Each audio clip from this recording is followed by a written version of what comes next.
आज हम देखेंगे unit 2 of fundamentals of management जो कि है प्रोडक्शन मैनेजमेंट। तो डेफिनेशन से स्टार्ट करेंगे, फिर objective, function and scope, production planning and control, its significance, stages, and after that we will have a brief introduction to the concepts of material management, inventory control, its importance and various models। तो start करते हैं। सबसे पहले start करते हैं production management से। Production management है क्या? प्रोडक्शन मैनेजमेंट एक फील्ड है मैनेजमेंट का जो फोकस करता है planning, organizing, directing and controlling of the production process, कि हम किस तरीके से प्लानिंग करें, ऑर्गेनाइजिंग करें, डायरेक्टिंग करें और कंट्रोलिंग करें प्रोडक्शन प्रोसेस का। इसमें क्या आता है? इफिशिएंट यूटिलाइजेशन ऑफ रिसोर्सेज, किस तरीके से हम जो भी हमारे पास रिसोर्सेज है उनका इफिशिएंट यूटिलाइजेशन हम किस तरीके से कर सकते हैं, कि हम किस तरीके से हमारा मटेरियल, लेबर और इक्विपमेंट क्या है कम से कम लग के ज्यादा से ज्यादा हम प्रॉफिट उससे बना पाए। तो ये सब चीज आता है प्रोडक्शन मैनेजमेंट में। तो ये दो टर्म से मिलके बना है, प्रोडक्शन से और मैनेजमेंट से। जो आपका प्रोडक्शन है उसको आप मैनेज करना है आपको, कि किस तरीके से कॉस्ट इफेक्टिव आप बना सकते हैं, रिस्क को एसेस कर सकते हैं, ये सब चीजें इसमें आती हैं। ठीक है, उसके बाद इसका प्राइमरी ऑब्जेक्टिव होता है to ensure that production process is cost effective and that products or services are produced efficiently and meet the quality standards set by the organization। Primary objective इसका यही होता है कि प्रोडक्ट जो आपका जो पूरा प्रोसेस हो मैनेजमेंट का वो कॉस्ट इफेक्टिव होना चाहिए, यानी कम से कम पैसा लगे और ज्यादा से ज्यादा अच्छा से अच्छा क्वालिटी ऑफ आपका स्टैंडर्ड जो है प्रोडक्ट का वो बहुत अच्छा होना चाहिए। अब की एस्पेक्ट्स क्या है प्रोडक्शन मैनेजमेंट में? सबसे पहले है प्लानिंग। तो प्लानिंग में क्या आएगा, किस तरीके से आप प्लान करेंगे चीजों को, कौन सी चीजें कब होगी, कौन करेगा नहीं करेगा, कितना इंफ्रास्ट्रक्चर चाहिए, कितना आपको रिक्वायरमेंट्स चाहिए, रिसोर्सेज चाहिए, सब चीजें आएंगी प्लानिंग के अंदर। नेक्स्ट है ऑर्गेनाइजिंग। ऑर्गेनाइजिंग में है किस तरीके से हम ऑर्गेनाइज करेंगे डिफरेंट चीजों को, रिसोर्सेज को कहाँ से ऑर्गेनाइज करेंगे, पर्सनल कहाँ से आएंगे, मटेरियल कहाँ से आएगा, इक्विपमेंट कहाँ से आएगा, हमारे पास अभी कितना है, इन सब चीजों को हम ऑर्गेनाइजिंग में देखते हैं। ऑर्गेनाइज किस तरीके से हम करेंगे चीजों को, और कोऑर्डिनेशन उनके बीच में होना चाहिए। ये आता है ऑर्गेनाइजिंग में, किस तरीके से कौन काम कब होगा और उसके बाद फिर नेक्स्ट काम किस तरीके से होगा। उसके बाद है डायरेक्टिंग। डायरेक्टिंग है कि डायरेक्शन देना, कोई काम हो रहा है उसमें क्या आप अपना डायरेक्शन देंगे। पहले तो सुपरविजन करेंगे, चीजों को ऊपर से देखेंगे कि कौन किस तरीके से काम कर रहा है, और अगर कहीं पर कुछ लैग है, पर्सनल या कोई आपका मैन पावर जो है उसमें क्या है, कोई प्रॉब्लम आपको लग रहा है, तो क्या आप उसको डायरेक्शन देंगे कि वो किस तरीके से सही काम करे जो कि कॉमन गोल की तरफ आपको लेकर जाए। नेक्स्ट है कंट्रोलिंग। तो कंट्रोलिंग है किस तरीके से आप कंट्रोल कर सकते हैं चीजों को, आपने डायरेक्शन दे दिया। कंट्रोलिंग में है मॉनिटरिंग और इवेल्युएटिंग, जो आपने प्लान बनाया था क्या उस प्लान के तहत सब चीजें हो रही है, अगर हो रही है तो अच्छी चीज है, और अगर नहीं हो रही है तो किस तरीके से आप उसको करेक्टिव मेजर्स या स्टेप्स लेके आप उस पॉइंट तक पहुंच सकते हैं। तो ये कंट्रोलिंग में है कि अगर कोई चीज नहीं हो पाया, आपने एक्सपेक्ट किया था प्रोडक्ट का कॉस्ट 100 के अंदर होना चाहिए और वो 120 हो रहा, तो आप कौन से स्टेप लेंगे कि वो प्रोडक्ट का कॉस्ट क्या 120 के अंदर, 100 के अंदर आ जाए। नेक्स्ट है आपका इम्प्रूवमेंट। आपने कंट्रोल कर लिया। इम्प्रूवमेंट में है कि नेक्स्ट टाइम जब आप वो काम करें तो क्या जो गलतियां आपने इस बार की उन सबसे क्या आप बेहतर करें, कम से कम और इफिशिएंसी को अपने बढ़ाए, नए टेक्नोलॉजीज को इंट्रोड्यूस उसमें किया जाए, और वेस्ट को कम से कम आप क्या वेस्ट उससे प्रोड्यूस करें, और हमेशा आप कोशिश करें कि आप बेटर परफॉर्मेंस कर पाए। समरी में हम प्रोडक्शन मैनेजमेंट में कह सकते हैं कि एक बहुत ही वाइटल रोल, बहुत ही इंपॉर्टेंट रोल प्ले करता है ओवरऑल फंक्शनिंग ऑफ ऑर्गेनाइजेशन। ये पूरे ऑर्गेनाइजेशन में प्रोडक्शन मैनेजमेंट बहुत ही इंपॉर्टेंट रोल प्ले करता है। किस तरीके से? क्योंकि ये इंश्योर करता है कि रिसोर्सेज क्या एफिशिएंटली यूज होने चाहिए, सही तरीके से। कॉस्ट जितना भी पैसा लग रहा है वो क्या कंट्रोल्ड मैनर में यूज होना चाहिए, और प्रोडक्ट और सर्विसेज जो डिलीवर्ड होने चाहिए डिजायर्ड क्वालिटी के साथ, यानी उसका क्वालिटी होना चाहिए और वक्त पर वो डिलीवर होना चाहिए। अब ऐसा नहीं हो कि आपने बोल दिया है 20 दिन के अंदर आप जो भी आपने ऑर्डर लिया है 20 दिन में हम डिलीवर कर देंगे, और आपका प्रोडक्ट ही 22 दिन में बन के तैयार हो रहा है। तो ये क्या, यहाँ पर मिसमैच नहीं होना चाहिए। प्रोडक्शन मैनेजमेंट इसी चीज को सॉल्व करने का काम करता है। साथ ही में ये डायनेमिक फील्ड है, यानी चेंजिंग फील्ड है। ये ऐसा नहीं है कि आपने एक दिन प्रोडक्शन मैनेजमेंट कर लिया तो आप सालों साल उसका प्रोडक्ट निकालते रहेंगे, नहीं। इसमें मार्केट ट्रेंड्स में चेंजेस आ सकता है, टेक्नोलॉजी में चेंजेस आ सकता है, ऑर्गेनाइजेशन का गोल चेंज हो सकता है, तो उसके साथ आपको क्या एडेप्टेबल होना पड़ेगा। आपको क्या उन सब चीजों में क्या है, एडेप्टेबल होना पड़ेगा, उस हिसाब से अपने आप को ढालना पड़ेगा। और नया प्रोडक्शन मैनेजमेंट क्या, नए नए प्लानिंग, ऑर्गेनाइजिंग, क्या आपको सब चीज क्या चेंज करना पड़ेगा इस चीज में। नेक्स्ट है ऑब्जेक्टिव्स। ऑब्जेक्टिव्स इसके क्या, क्यों हम करते हैं प्रोडक्शन मैनेजमेंट, क्या फायदा है उस चीज से, तो क्या गोल्स होते हैं, करने से क्या हमें फायदा, ये चीज हम देख लेते हैं। ऑब्जेक्टिव प्रोडक्शन मैनेजमेंट का रिवॉल्व करता है किसके अराउंड, इफिशियंट और इफेक्टिव यूटिलाइजेशन में। तो इफिशियंट क्या है, इफिशियंट है कि आप किस तरीके से सही चीजों को करें, सही तरीके से आप किस तरीके से कर सकते हैं। और इफेक्टिव है कि सही चीजों को करना, एक है सही तरीके से करना, एक है सही चीजों को करना। इन दोनों का कॉम्बिनेशन है इफेक्टिव और इफिशियंट का, कि किस तरीके से आप अचीव कर पाए प्रोडक्शन गोल्स को।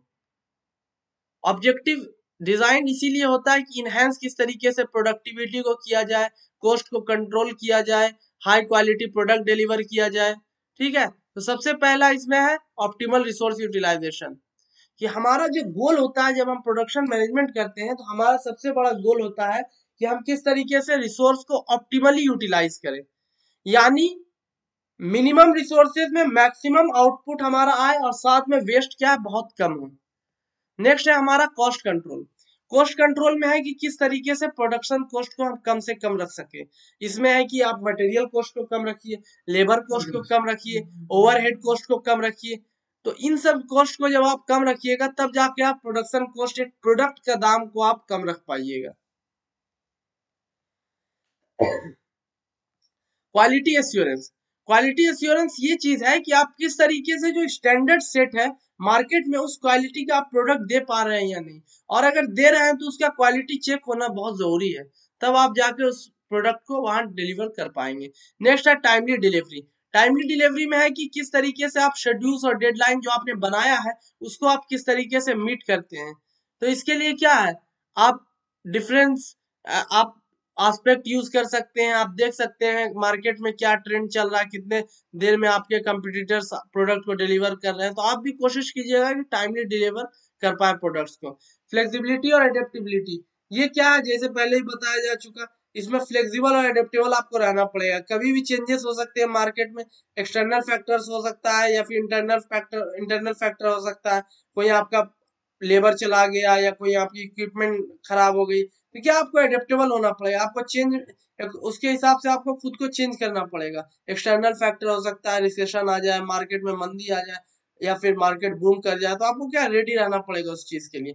इनोवेशन एंड कंटिन्यूअस इंप्रूवमेंट, तो करते इसलिए है प्रोडक्शन मैनेजमेंट में कि हमारा इनोवेशन हो, नई नई चीजें, क्रिएटिव चीजें आए, और क्या हम कंटिन्यूअसली इंप्रूव करें चीजों को, जिससे क्या हमारा प्रोडक्शन का जो है, प्रोडक्शन क्या हमारा बढ़िया हो, ज्यादा से ज्यादा प्रोडक्शन हो, कॉस्ट को हम कंट्रोल कर पाए, नई टेक्नोलॉजीज को यूज करें कि जल्दी से जल्दी हमारा जो ऑर्गेनाइजेशन गोल है उसको हम कंप्लीट कर पाए। उसके बाद है एम्प्लॉय सेटिस्फेक्शन एंड सेफ्टी। तो आपको क्या एम्प्लॉय को भी सेटिस्फाई करना है, उसको मोटिवेट करना है, स्किल डेवलपमेंट उसका करना है कि प्रोडक्टिविटी इंक्रीज हो, as well as you have to think for their safety as well. आपको उनके सेफ्टी के बारे में सोचना पड़ेगा कि प्रोडक्शन में किसी तरीके के उनके सेफ्टी के साथ कंप्रोमाइज ना हो, उनको किसी तरीके का सेफ्टी में दिक्कत ना हो, किसी किसी तरीके की भी लॉस या इंजरी वहां पर ना हो। इन्वायरमेंटल सस्टेनेबिलिटी क्या है, इम्प्लीमेंट करना है इन्वायरमेंटली सस्टेनेबल प्रैक्टिसेस और कंप्लाई करना है रेलेवेंट रेगुलेशन से। तो इसमें यह है कि आप कम से कम क्या है, इन्वायरमेंट को नुकसान पहुंचा अपने प्रोडक्शन प्रोसेस के थ्रू, आप कम करें कार्बन इमिशन, इसके अलावा वेस्ट कम करें, इन्वायरमेंटल इम्पैक्ट जिन चीजों से हो सकता है उनको कम करें। स्ट्रेटेजिक अलाइनमेंट क्या है, स्ट्रेटेजिक अलाइनमेंट है कि स्ट्रेटेजी आपके अलाइन करने चाहिए ऑब्जेक्टिव गोल्स के साथ। जितने भी आपके ऑब्जेक्टिव्स हैं वो एक ही पॉइंट पे मीट करने चाहिए, वो है कि आपका ऑर्गेनाइजेशन का जो गोल है उसको कंप्लीट करने के लिए। कस्टमर सेटिस्फेक्शन क्या है, कस्टमर सेटिस्फेक्शन है जिसके लिए आप प्रोडक्ट बना रहे हैं वो सेटिस्फाई हो आपके प्रोडक्ट से। इसमें उनके क्वालिटी से उनको मैटर करता है, क्वालिटी अच्छी होनी चाहिए, रिलायबिलिटी अच्छी होनी चाहिए, टाइम पे वो चीज डिलीवर होना चाहिए, तो तब जाके ये चीज हेल्प करता है। तो जब हम इन सब ऑब्जेक्टिव्स को एड्रेस करेंगे इफेक्टिवली, तब जाके प्रोडक्शन मैनेजमेंट क्या है, ओवरऑल सक्सेस और कम्पिटिटिवनेस ऑफ एन ऑर्गेनाइजेशन में हेल्प करेगा मार्केट प्लेस में। अब देखते हैं production management function and scope. Production management का फंक्शन क्या है और स्कोप क्या है। तो फंक्शन क्या है, ओवरऑल इसमें वही सब चीजें आएंगी ऑलमोस्ट, क्योंकि प्रोडक्शन मैनेजमेंट अभी हमने क्या देखा, हमने देखा प्रोडक्शन मैनेजमेंट में क्या क्या होता है, ऑब्जेक्टिव्स क्या, गोल्स क्या। तो गोल ही को तो फंक्शन गोल को ही तो इम्प्लीमेंट करने की कोशिश करेगा मैनेजर। तो फंक्शन में ऑलमोस्ट वही सब चीजें रिपीट होगी, देख लेते हैं फिर से एक बार। प्रोडक्शन मैनेजमेंट इन्वॉल्व करेगा वेरियस फंक्शन, और इसमें बहुत सारे फंक्शन होंगे, ठीक है। इनकम्पास करेगा broad scope to ensure the effective and efficient production of good or service. और ये कवर करता है ब्रॉड स्कोप। इसका स्कोप क्या बड़ा होता है, किस लिए कि इफेक्टिव और एफिशिएंट प्रोडक्शन हो गुड्स या सर्विसेज जो भी हम ऑर्गेनाइजेशन के अंदर बना रहे हैं। तो सबसे पहला फंक्शन होता है प्लानिंग। प्लानिंग क्या है, चीजों को प्लान करना, कौन चीज कब होगी, कहाँ से आएगी, क्या होगी, नहीं होगी, ये सब है प्लानिंग के अंदर। आप एक ओवरऑल स्कीमा बनाते हैं कि कौन सी चीजें कैसे होगी, ठीक है। डिमांड कैसे मीट करेगा आपका, किस टाइम पे डिलीवर होगा product, everything is done under planning. Organizing क्या है, इसमें एलोकेशन ऑफ रिसोर्सेज, मटेरियल कहाँ से आएगा, लेबर कहाँ से आएगा, इक्विपमेंट कहाँ से आएगा, और आप सही बंदे को क्या है सही काम दे रहे हैं, ये हो गया ऑर्गेनाइजिंग में। वर्क फ्लो बना रहे हैं, कौन सा काम करने के बाद नेक्स्ट प्रोसेस क्या होगा, उसके नेक्स्ट प्रोसेस क्या होगा, ये सब ऑर्गेनाइजिंग में आएगा। नेक्स्ट है डायरेक्टिंग। डायरेक्टिंग में वही है giving decision, giving guiding the personnel to ensure tasks are performed according to the plan। तो इसमें यही है कि किस तरीके से प्लान के अकॉर्डिंग आप चीजों को सुपरवाइज करेंगे कि हर चीज क्या प्लान के हिसाब से हो। आप उनको मोटिवेट कर सकते हैं एम्प्लॉय को, जिससे वो क्या है काम को और बेहतर तरीके से कर सके। कम्युनिकेशन आपको क्या है इफेक्टिव रखना है, so that there is no misunderstanding between employ and the management, कोई मिसअंडरस्टैंडिंग ना हो। कंट्रोलिंग में वही आपका क्वालिटी कंट्रोल आएगा, क्वालिटी को देखना है। कॉस्ट कंट्रोल आएगा, कॉस्ट को आपको हमेशा मेक श्योर करना है कम कॉस्ट में बने। परफॉर्मेंस को आप मॉनिटर कर सकते हैं कंट्रोलिंग के अंदर। कोऑर्डिनेटिंग के अंदर है कि आप किस तरीके से जितने भी आपके एम्प्लॉय हैं, टीम्स है जितने भी, वो सब इंटीग्रेटेड वे में किस तरीके से काम करें कि smooth flow of material and finish product बने। यानी जो भी प्रोडक्शन का जो हमारा फाइनल प्रोडक्ट आ रहा है वो क्या स्मूथली बन जाए और स्मूथली क्या फिनिश होके मिले। तो ये सब चीज आता है कोऑर्डिनेटिंग में, ठीक है। नेक्स्ट है इम्प्रूवमेंट। इम्प्रूवमेंट जैसे बताया जा चुका है कि इम्प्रूवमेंट तो आपको करना ही पड़ेगा। आपने भले ही प्लानिंग कर ली, आपने भले ही ऑर्गेनाइज कर लिया चीजों को, आपने भले ही कंट्रोल कॉस्ट कर लिया, आपने भले ही कोऑर्डिनेट कर लिया, आपने भले ही डायरेक्ट कर लिया, लेकिन इम्प्रूवमेंट तो जरूरी है। Because it is a dynamic process, improvement is always needed. आपको हर जगह पे इम्प्रूवमेंट करना पड़ेगा, नई नई टेक्नोलॉजी को लाना पड़ेगा, नई नई प्रोडक्शन प्रोग्रेस देखना पड़ेगा, नया नया प्रोसेस जो आ रहा है उनको इनकॉर्पोरेट करना पड़ेगा, इनकलकेट करना पड़ेगा, तब जाके इफिशियंसी और प्रोडक्टिविटी आपको मिलेगी। नेक्स्ट है स्कोप।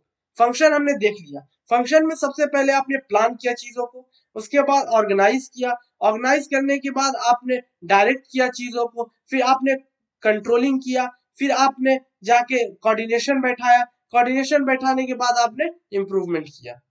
नेक्स्ट है स्कोप ऑफ प्रोडक्शन मैनेजमेंट। तो प्रोडक्शन मैनेजमेंट का स्कोप क्या होता है, क्या क्या चीजें प्रोडक्शन मैनेजमेंट के अंदर आती है, ये चीज इसके अंदर स्कोप। स्कोप कहते हैं कि कौन सी चीजें आ रही है उसके अंदर, आउट ऑफ स्कोप क्या कौन सी चीजें उसके अंदर नहीं आ रही। तो प्रोडक्शन मैनेजमेंट का स्कोप क्या ये देखेंगे हम लोग। सबसे पहला है प्रोडक्ट डिजाइन एंड डेवलपमेंट। सबसे पहले क्या करेंगे, प्रोडक्ट को डिजाइन करेंगे, किस तरीके का हमारा प्रोडक्ट होना चाहिए, टेबल में किस तरीके की उसकी डिजाइनिंग होनी चाहिए, क्या कलर होना चाहिए, क्या शेप होना चाहिए, क्या पैटर्न होना चाहिए। And after design is being finish we move on to the next process that is development part. उसके बाद हम डेवलपमेंट शुरू करते हैं। Facility planning and layout. Facility planning and layout में है कि कौन सी फैसिलिटी में आप बनाएंगे, आपके प्लानिंग क्या होगी, इंफ्रास्ट्रक्चर आपका क्या होगा, किस तरीके का इंफ्रास्ट्रक्चर होगा, लेआउट किस तरीके का होगा, प्रोसेस लेआउट होगा या प्रोडक्ट लेआउट होगा। प्रोसेस लेआउट में क्या होता है कि आप एक प्रोसेस करते हैं एक जगह पर, फॉर एन एग्जांपल आप एक जगह पे सिर्फ पंचिंग कर रहे हैं, एक जगह पे आप शेयरिंग कर रहे हैं, एक जगह पे आप क्या हैमरिंग कर रहे हैं। और प्रोडक्ट में क्या होता है, प्रोडक्ट में होता है कि एक बार आप प्रोडक्ट लेआउट में एक जगह से प्रोसेस स्टार्ट होगा और उसी लेआउट में क्या है, फिनिश्ड प्रोडक्ट ही बन के निकलेगा आपका, लेकिन प्रोसेस लेआउट में फिनिश्ड प्रोडक्ट नहीं निकलता है, बस एक प्रोसेस कंप्लीट हो, एक प्रोसेस कंप्लीट होता है आपका, फिर नेक्स्ट प्रोसेस कंप्लीट होगा, तब जाके फिनिश्ड गुड बनने में उसमें ज्यादा टाइम लगता है प्रोसेस वाले में।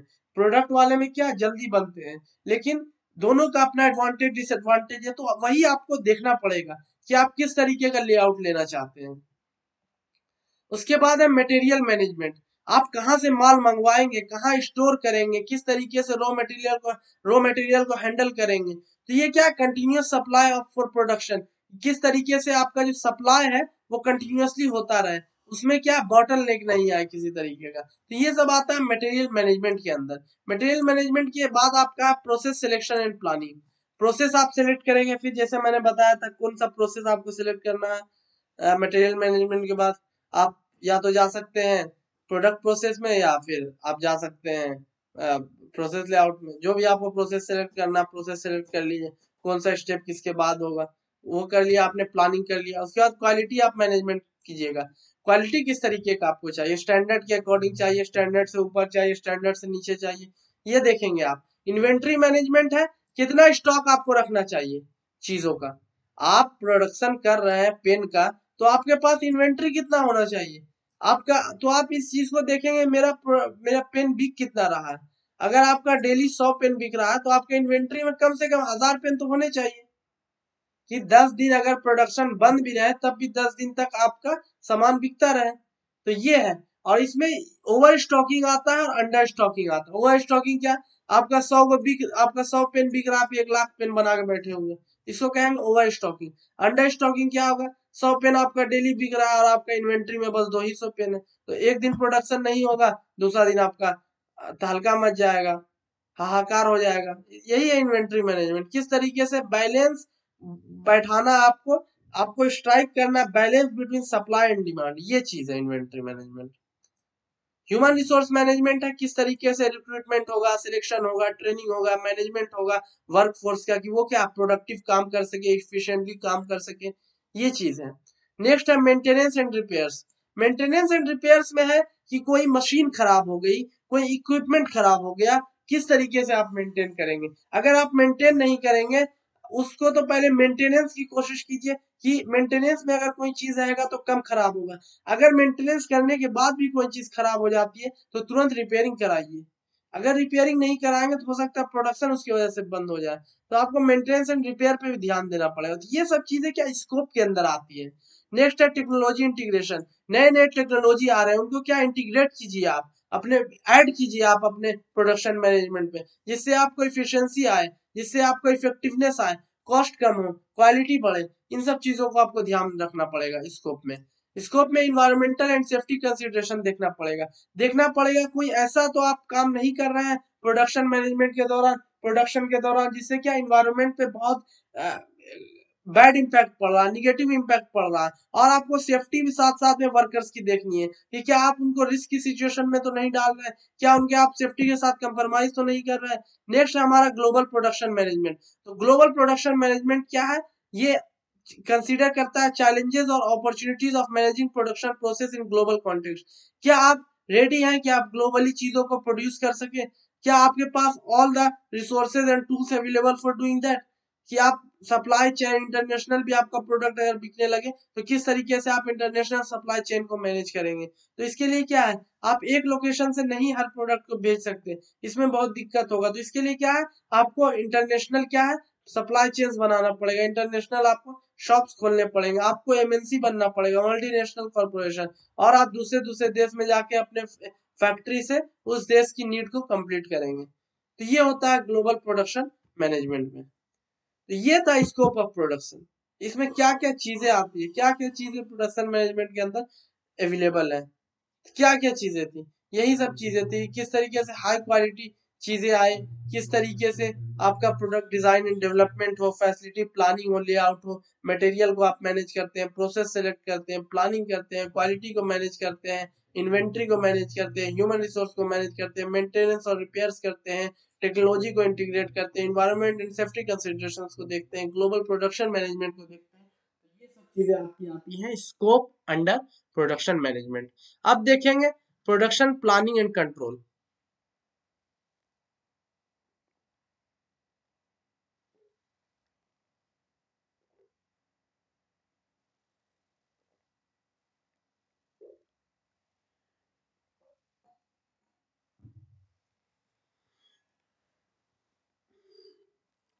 स्टार्ट करते हैं प्रोडक्शन प्लानिंग एंड कंट्रोल। तो production planning and control PPC, ये कॉम्प्रिहेंसिव कंप्लीट प्रोसेस है with in production management. Production management के अंदर ही जो इन्वॉल्व करता है planning, coordination and control of all aspect of the production process. आप किस तरीके से प्लान करते हैं चीजों को, कोऑर्डिनेट करते हैं और कंट्रोल करते हैं प्रोडक्शन प्रोसेस में। गोल इसका होता है कि इंश्योर करना कि product are manufactured efficiently, on time and in accordance with quality standard. तो प्रोडक्शन प्लानिंग एंड कंट्रोल का बेसिक जो गोल यही होता है, किस तरीके से इफिशिएंटली आप प्रोडक्ट को बना सके, मैन्युफैक्चर कर सके इफिशिएंटली तरीके से, टाइम पर, और क्वालिटी स्टैंडर्ड भी उसका मेंटेन होना चाहिए। तो सबसे पहला इसमें आता है प्रोडक्शन प्लानिंग। प्रोडक्शन प्लानिंग में होता है डिमांड फोरकास्टिंग। डिमांड फोरकास्टिंग में है कि एस्टिमेट करना है आपको future demand for product to plan production accordingly. आपको डिमांड को समझना है, डिमांड को फोरकास्ट करना है कि फ्यूचर में क्या हो सकता है। क्या अगर मेरा आज 100 पेन बिक रहा है तो क्या कुछ फ्यूचर में ऐसा होने वाला है कि एग्जाम्स आने वाले हैं मार्च के सीजन में, तो क्या बच्चे ज्यादा पेन खरीदेंगे, हो सकता है मेरा 500 पेन बिकने लगे। तो आपको उस हिसाब से क्या है चीजों को सोचना पड़ेगा। ठीक है 500 पेन बिकने वाले हैं तो आपको पहले से ही क्या है उसके रिगार्डिंग आपको बनाना पड़ेगा प्लानिंग, कि अगर 500 पेन मेरे मार्च में बिकने वाले हैं तो मैं किस तरीके से बनाऊंगा। तो ये है डिमांड फोरकास्टिंग में प्रोडक्शन प्लानिंग। इसके बाद है सेल एंड ऑपरेशन। अलाइन करना है production plan with sale forecast and operational capabilities, किस तरीके से आपका सेल्स होगा, ऑपरेशंस प्लानिंग क्या होगा। Master production scheduling, creating a detail schedule for the production of specific product. अब इसमें क्या इसी के अंदर आता है मास्टर प्रोडक्शन शेड्यूलिंग। एक डिटेल शेड्यूल जब आप बनाते हैं कि कौन सा काम ये इस दिन क्या होगा, इस दिन क्या होगा, इस दिन क्या होगा, इस दिन क्या होगा, और तब जाके हम आज 200 पेन बना पाएंगे इस डेडलाइन में। तो अगर डिटेल्ड में आप सब चीज दे रहे हैं तो इसको मास्टर प्रोडक्शन शेड्यूलिंग कहा जाता है। फिर है रिसोर्स प्लानिंग। रिसोर्स प्लानिंग में है कि रिक्वायर्ड रिसोर्सेज क्या हमें लगेंगे, रॉ मटेरियल क्या लगेगा, लेबर कितना लगेगा, इक्विपमेंट क्या लगेगा, ये सब किसके अंदर आता है, ये सब आता है under the term resource planning. Resource को आप किस तरीके से प्लान कर रहे हैं। तो ये आपका प्रोडक्शन प्लानिंग यहाँ खत्म होता है। और नेक्स्ट आपका आ जाता है प्रोडक्शन प्लानिंग एंड कंट्रोल के अंदर जो सेकेंड टॉपिक है वह राउटिंग। राउटिंग है, जैसे राउट क्या है, राउट है रूट बताना, किस चीज चीज का रूट बताना कि कोई काम कैसे होगा, रूट क्या रहेगा। आपको दिल्ली से जाना है, अगर दिल्ली से आपको मुंबई जाना है तो रूट क्या होगा, आप वाया सोना जा रहे हैं या वाया आप वाराणसी जा रहे हैं, दो रूट है। तो आपको प्रोडक्शन प्रोसेस में भी रूट चुनना होता है कि कौन से रूट से आप बनाएंगे। दो चीजें बन रही हैं, ए और बी बन रही हैं, मतलब प्रोडक्शन तो आपका पेन का ही हो रहा है। तो आप लेकिन दो प्रोसेस हो सकता है, आप पहले लेथ मशीन पे भेजें, फिर क्या करें आप मिलर मशीन पे भेजें, फिर क्या करें उसको आप ग्राइंडर के पास भेजें, फिर क्या करें उसका आप उसको असेंबलिंग पे भेजें, फिर जाके आपका फिनिश्ड गुड निकलेगा। दूसरे में क्या आप मिलर से स्टार्ट करें, फिर ग्राइंडर लगा दें, फिर लेथ पर भेजें, फिर आप क्या है उसको असेंबली पे भेजें, तब जाकर आपको फाइनल प्रोडक्ट निकला। तो ये दो रूट हो गए। रूट होता है पाथ, कौन सा पाथ आप ले रहे हैं प्रोडक्शन मैनेजमेंट में। सीक्वेंस ऑफ ऑपरेशन जैसा बताया किसके बाद क्या होगा, जिससे प्रोडक्ट पास होना चाहिए। Defining work centres, identifying the work centre of machine where specific operation will be perform. इसमें क्या होता है डिफाइन राउटिंग में ही कि कौन सा वर्क सेंटर होगा, कहाँ पर हम काम करेंगे और कौन सा ऑपरेशन कब परफॉर्म किया जाएगा, सब राउटिंग के अंदर ही आता है। नेक्स्ट है शेड्यूलिंग। शेड्यूलिंग में यही है assigning specific time slot for machines to work centres to perform operations. Machine scheduling में यही है कौन सा काम कब होगा, आप एक टाइम लिमिट दे देते हैं जिसमें क्या है उस काम को कंप्लीट किया जाना चाहिए, उसी टाइम पे वो काम आपका कंप्लीट हो जाना चाहिए। तो ये सब किसके अंदर आता है, शेड्यूलिंग के अंदर आता है। जॉब शेड्यूलिंग क्या है, एक स्पेसिफिक जॉब में कितना टाइम लगेगा उस टास्क को आपको कंप्लीट करना है, ये हो गया जॉब शेड्यूलिंग में। डिस्पैचिंग क्या है, issuing orders for the start of production operation based on the schedule. Dispatching है कि इशू ऑर्डर है start of production operation based on the schedule. तो डिस्पैचिंग कहा जाता है कि आप कब प्रोडक्शन को स्टार्ट कर सकते हैं शेड्यूल के हिसाब से। तो ये सब चीजें क्या शेड्यूलिंग में आती है। नेक्स्ट है आपके पास कैपेसिटी प्लानिंग। तो कैपेसिटी प्लानिंग में क्या होगा, एडिक्वेट कैपेसिटी आपको इंश्योर करना है कि आपके पास हमेशा हो। तो matching production capacity with the demand forecast, आपका प्रोडक्शन कैपेसिटी क्या और डिमांड कितने की है, उन दोनों के बीच में आपको क्या करना है, मैच करना उन दोनों चीजों को। Balancing workload, distribute work evenly across work centre to avoid bottlenecks. अब ये नहीं है कि आपके पास दो फैक्ट्री है, एक फैक्ट्री पे आपने 100% ऑक्यूपेंसी से इसको चला रहे हैं और इसको आप चला ही नहीं रहे। हो सकता है क्या इसको ज्यादा बोझ पड़ने की वजह से कुछ इक्विपमेंट खराब हो जाए, ये बंद पड़ जाए और इसको तो आप चला ही नहीं रहे, तो वो क्या, वो सिचुएशन बन जाएगी बॉटल नेक की। यानी यहाँ से तो आ रहा है माल, रिसोर्स है, सब कुछ है आपके पास, लेकिन प्रोडक्शन नहीं हो पा रहा। तो क्या है, यहाँ से पानी निकलेगा, बॉटल से नहीं निकलेगा। तो बॉटल नेक वाला सिचुएशन नहीं होना चाहिए। नेक्स्ट है कैपेसिटी को हमने देख लिया, प्लान कैसे करना है। इन्वेंट्री मैनेजमेंट, इन्वेंट्री को किस तरीके से हम मैनेज करेंगे। तो इन्वेंट्री को हम मैनेज कर रहे हैं कि रॉ मटेरियल इन्वेंट्री क्या है, कहाँ से रॉ मटेरियल हमारा आ रहा है, वर्क इन प्रोग्रेस इन्वेंट्री क्या है, कौन सा मतलब कितना हमारे पास मटेरियल है जो वर्क इन प्रोग्रेस है, यानी जो काम में लग चुका है, उन सबको देखेंगे हम, कौन कौन से स्टेजेस में है, फिनिश्ड गुड हमारे पास कितना है, ये सब इन्वेंट्री मैनेजमेंट में आता है। और जो हमारे पास फिनिश्ड गुड है क्या वो कस्टमर के डिमांड को मीट कर सकते हैं, या अगर नहीं कर सकते तो कितना और प्रोडक्ट हमें बनाना पड़ेगा। तो ये सब चीजों के बारे में क्या हम देखते हैं इन्वेंट्री मैनेजमेंट में। फिर है क्वालिटी कंट्रोल, क्वालिटी देखना है स्टैंडर्ड के हिसाब से चल रहा है या नहीं, क्वालिटी एश्योरेंस करवाएंगे टेस्टिंग के थ्रू। फीडबैक एंड कंट्रोल, अब हमने क्वालिटी चेक कर लिया तो क्या फीडबैक एंड कंट्रोल होगा, मॉनिटरिंग एंड रिपोर्टिंग, रेगुलरली हम ट्रैक करेंगे प्रोडक्शन प्रोग्रेस को अगेंस्ट द प्लान। ये हमारा प्लान था प्रोडक्शन का, इस टाइम 10 दिन में हो जाना चाहिए था हमारा 2000 पेन। अब हम क्या है, हम देख रहे हैं कि आज टाइम क्या है हमारा, 100 पेन हुआ है जाके 6 दिन में, 7 दिन में हुआ है हमारा 110 पेन, 8 दिन में देख रहे हैं कि हमारा 120 हुआ, 9 दिन में 140 हुआ।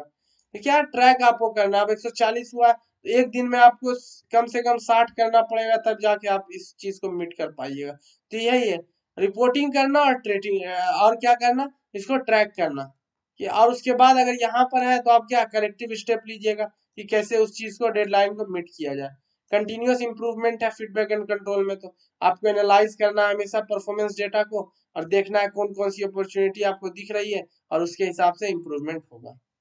ईआरपी सिस्टम इंटीग्रेशन क्या है, आपको यूटिलाइज करना है technology, enterprise resource planning use कर सकते हैं आप, जिसे इंटीग्रेट करेंगे various aspect production planning and control.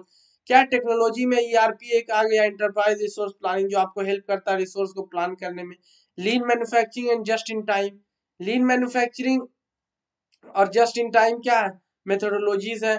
Just in time क्या है, जस्ट इन टाइम एक ज्यादातर मतलब इसको क्या है, एक थ्योरेटिकल कॉन्सेप्ट ज्यादा प्रैक्टिकल है, लेकिन एकदम प्रैक्टिकलिटी नहीं है।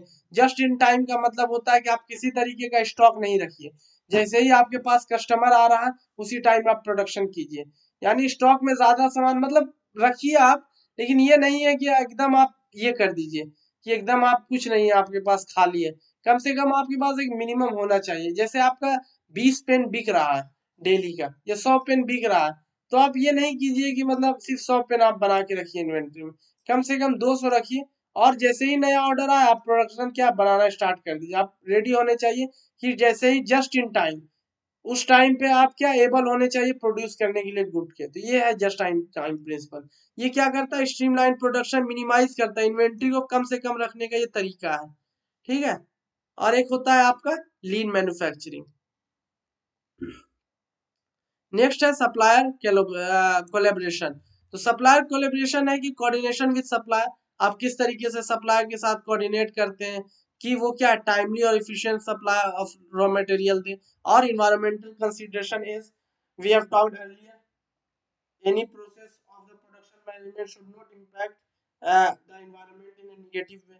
क्या है, इम्पैक्ट नहीं करना चाहिए वो किसको, इन्वायरमेंट को किसी भी हाल में। आप पता चला आप ज्यादा कार्बन इमिशन कर रहे हैं, या कोई ज्यादा पानी का वेस्टेज कर रहे हैं, या आप जो हैजार्डस केमिकल्स है उनको क्या रिवर में डिस्चार्ज कर रहे हैं, तो ये क्या, ये चीज नहीं होनी चाहिए। ये सब क्या इन्वायरमेंटल कंसिडरेशन को भी आपको देखना पड़ेगा। ये सब आता है प्रोडक्शन प्लानिंग कंट्रोल में। किस तरीके से आप इन्वायरमेंटल कंसिडरेशन को भी आप देखते हैं। और लीन मैन्युफैक्चरिंग क्या है? लीन मैन्युफैक्चरिंग है कि आप किस तरीके से प्रोडक्टिविटी को तो मैक्सिमाइज कर रहे हैं, लेकिन साथ साथ में क्या वेस्टेज भी आप कम कर रहे हैं, कि आपका वेस्टेज क्या कम से कम हो। तो ये आता है लीन मैन्युफैक्चरिंग में। नेक्स्ट है ये, अब हम इसका कंक्लूजन देख लेते हैं। Efficient production planning and control क्या क्रिटिकल है, बहुत इंपॉर्टेंट है। मीटिंग कस्टमर डिमांड, कस्टमर की डिमांड को मीट करने में, रिसोर्स का यूटिलाइजेशन सही से करने में, कम्पिटिटिवनेस को मेंटेन करने में मार्केट में, और use of technology, data analysis और कंटिन्यूअस इंप्रूवमेंट मेथोडोलॉजीज ऑफन की concept of A successful PPC system. और ये सब जब आप यूज करते हैं तब जाके आप प्रोडक्शन प्लानिंग कंट्रोल को अचीव कर पाते हैं। नेक्स्ट है significance of production planning and control. तो सिग्निफिकेंस, इंपॉर्टेंस क्या है, क्यों करें भैया हम production planning and control, and what will happen if we don't do it. क्यों करें, क्या फायदा, और नहीं करेंगे तो क्या नुकसान, ये देखेंगे यार। तो प्रोडक्शन प्लानिंग एंड कंट्रोल एक पैरामाउंट इंपॉर्टेंस है, बहुत इंपॉर्टेंट चीज है मैन्युफैक्चरिंग और सर्विस इंडस्ट्रीज में। सेवरल रीजंस है कि क्या क्यों इसका सिग्निफिकेंस है, क्यों इंपॉर्टेंस है। सबसे पहले एफिशिएंट रिसोर्स यूटिलाइजेशन होता है। अगर आप प्रोडक्शन प्लानिंग कंट्रोल करते हैं, रिसोर्स को सही तरीके से आप यूटिलाइज कर पाएंगे। रॉ मटेरियल हो गया, लेबर हो गया, इक्विपमेंट हो गया, और इस सही तरीके से जब यूटिलाइज करेंगे तो क्या होगा, आपका आपका कॉस्ट कम लगेगा, सेविंग ज्यादा होगा, इफिशियंसी बढ़ेगी, इफेक्टिवनेस बढ़ेगी प्रोडक्शन प्रोसेस में। दूसरा है आप मीट कर पाएंगे कस्टमर के डिमांड को।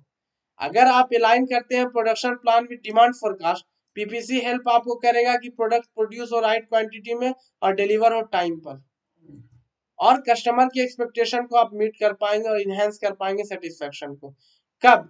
जब आप अलाइन करेंगे प्रोडक्शन प्लान को डिमांड फोरकास्ट के हिसाब से, जितनी जरूरत है उस हिसाब से बनाएंगे तो ये पीपीसी आपको हेल्प करता है। कॉस्ट को कंट्रोल कर पाएंगे, देखेंगे आप कॉस्ट कहाँ बढ़ रहा तो कम करने का क्या तरीका है। 100 आपने सोचा था 120 जा रहा, तो क्या चीज करके आप उसको 100 करें या 100 से नीचे 80 भी कर दे। तो इन सब चीजों में ये हेल्प करता है, कॉस्ट कंट्रोल में हेल्प करता है, प्रोडक्टिविटी को इम्प्रूव करता है। अगर आप प्रॉपर प्लानिंग और शेड्यूलिंग करेंगे तो पीपीसी इनहेंस कर देगा productivity by reducing down time, आपका डाउन टाइम कम हो जाएगा। मिनिमाइज करेंगे आइडल रिसोर्सेस को, जो आइडल यानी फ्री, मतलब आइडल क्या हो गया, आइडल है जो मतलब जो रिसोर्सेज यूज में नहीं है उसको आप कम करें। जो रिसोर्सेज अगर यूज में नहीं है तो उसको हम, उस रिसोर्स को क्यों हम ज्यादा रखे हुए हैं, या तो उसको कम करें जिससे हमारे पास कुछ एक्स्ट्रा पैसे बच सके, हमारे पास कैपिटल आए जिसको हम दूसरे चीज में यूज कर सकें। और क्या overall flow of production activities क्या इससे इंप्रूव होती है। नेक्स्ट है ऑप्टिमाइजिंग इन्वेंट्री लेवल, पहले बताया जा चुका है।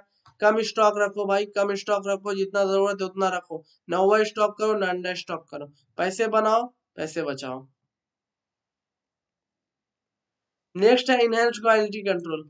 इनहेंस्ड क्वालिटी कंट्रोल अगर आप करते हैं पीपीसी प्रोडक्शन प्लानिंग कंट्रोल, तो आपका जो क्वालिटी है वो स्टैंडर्ड के हिसाब से रहेगा, हाई क्वालिटी प्रोडक्ट बनेगा, रेपुटेशन आपका मार्केट में बनेगा, लोग आपके प्रोडक्ट को चाहेंगे, आपकी कंपनी प्रॉफिट कमाएगी।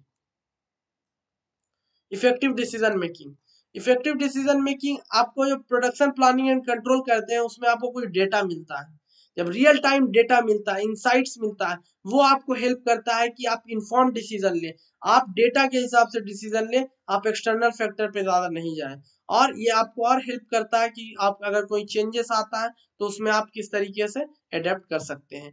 टाइमली डिलीवरी में ये हेल्प करता है कि आपका प्रोडक्ट ऑन टाइम डिलीवर होना चाहिए, किसी तरीके की इसमें दिक्कत नहीं आनी चाहिए। ये आप किस तरीके से करते हैं, ये आप अचीव करते हैं शेड्यूलिंग के through, coordination with your contractor, coordination with your supplier, जो आपको सप्लाई दे रहा है उनके साथ आप कोऑर्डिनेट करके इस चीज को कम करते हैं और रिड्यूस करते हैं लीड टाइम्स, कि आपके आइडल टाइम को कम करते हैं और ये आपका टाइमली डिलीवरी हो पाता है।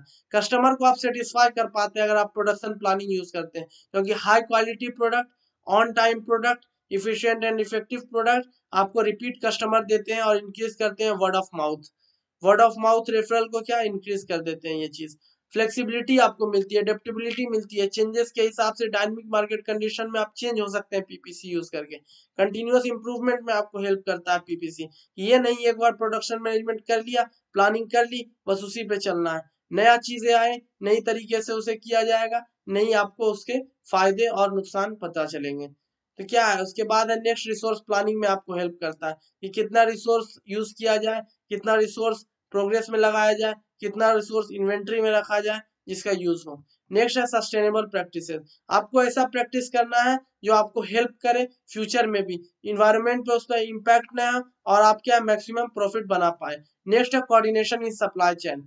सप्लाई चेन आपका जो भी है सप्लायर से आ रहा है या फिर आप जिसको आप अपना प्रोडक्ट दे रहे हैं, उनमें क्या कोऑर्डिनेशन होना चाहिए, उसमें क्या किसी तरीके का बॉटल नेक नहीं आना चाहिए, स्मूथ फ्लो होना चाहिए मटेरियल का और इंफॉर्मेशन का। समरी में हम क्या कह सकते हैं, effective production and planning control PPC बहुत जरूरी है अगर आपको ऑपरेशनल एक्सीलेंस चाहिए, एक्सीलेंस पे पहुंचना चाहते हैं, मार्क मेंटेन करना चाहते हैं, कॉम्पिटिटिवनेस, अपने जो आपके कंपटीटर है उनसे आगे बढ़ना चाहते हैं, आगे रहना चाहते हैं अहेड ऑफ कंपटीटर्स, तो ये हेल्प करेगा। कस्टमर की एक्सपेक्टेशन को आप मीट कर सकते हैं और स्टॉक होल्डर्स के एक्सपेक्टेशन को मीट कर सकते हैं। तो हम एक लाइन में कह सकते हैं रीढ़ की हड्डी है, बैकबोन है एफिशिएंट और सक्सेसफुल प्रोडक्शन मैनेजमेंट बहुत सारे डाइवर्स इंडस्ट्रीज में। अब नेक्स्ट है stages in production planning and control. कौन कौन सी स्टेजेस है हमारी प्रोडक्शन प्लानिंग एंड कंट्रोल में। Production planning and control PPC control process involve several stages. इसमें बहुत सारे स्टेजेस होते हैं जो इंश्योर करते हैं कि सिस्टमेटिक और ऑर्गेनाइज्ड अप्रोच हो मैनेज करने का production of good and services. जो भी हम प्रोडक्शन कर रहे हैं गुड और सर्विसेज का, उसका क्या है ऑर्गेनाइज्ड अप्रोच होना चाहिए, यानी सिक्वेंशियल स्टेप होना चाहिए। और स्टेजेस में very slightly depending on the specific industry. अब किस इंडस्ट्री के लिए काम कर रहे हैं उसके हिसाब से क्या स्टेजेस चेंज हो सकते हैं और कंपनी की प्रैक्टिस क्या है। लेकिन सब जितने भी स्टेजेस होते हैं उनमें ऑलमोस्ट ये चीजें होती ही हैं। ये ऑलमोस्ट 12-13 चीजें हैं जो होती है, लेकिन कहीं कहीं आपको क्या स्टेजेस बस 6 या 7 ही मिलेगी। लेकिन ये सब क्या है ऊपर नीचे हो जाती है कंपनी के हिसाब से, इंडस्ट्री के हिसाब से, आपको पता होना चाहिए। डिमांड फोरकास्टिंग इज, जैसा पहले बताया जा चुका, डिमांड फोरकास्टिंग क्या है, आप हिस्टोरिकल डेटा और मार्केट ट्रेंड से एनालाइज करते हैं फ्यूचर में किस तरीके का डिमांड आने वाला है, कस्टमर के रिक्वायरमेंट और प्रेफरेंसेस को समझते हैं और कोलेबरेट करते हैं सेल और मार्केटिंग टीम के साथ जिससे आपको इंफॉर्मेशन मिल पाए।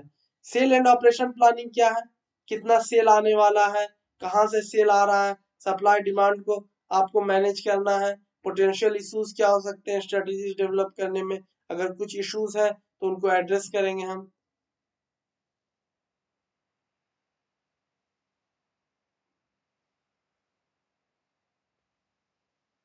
नेक्स्ट है master production scheduling.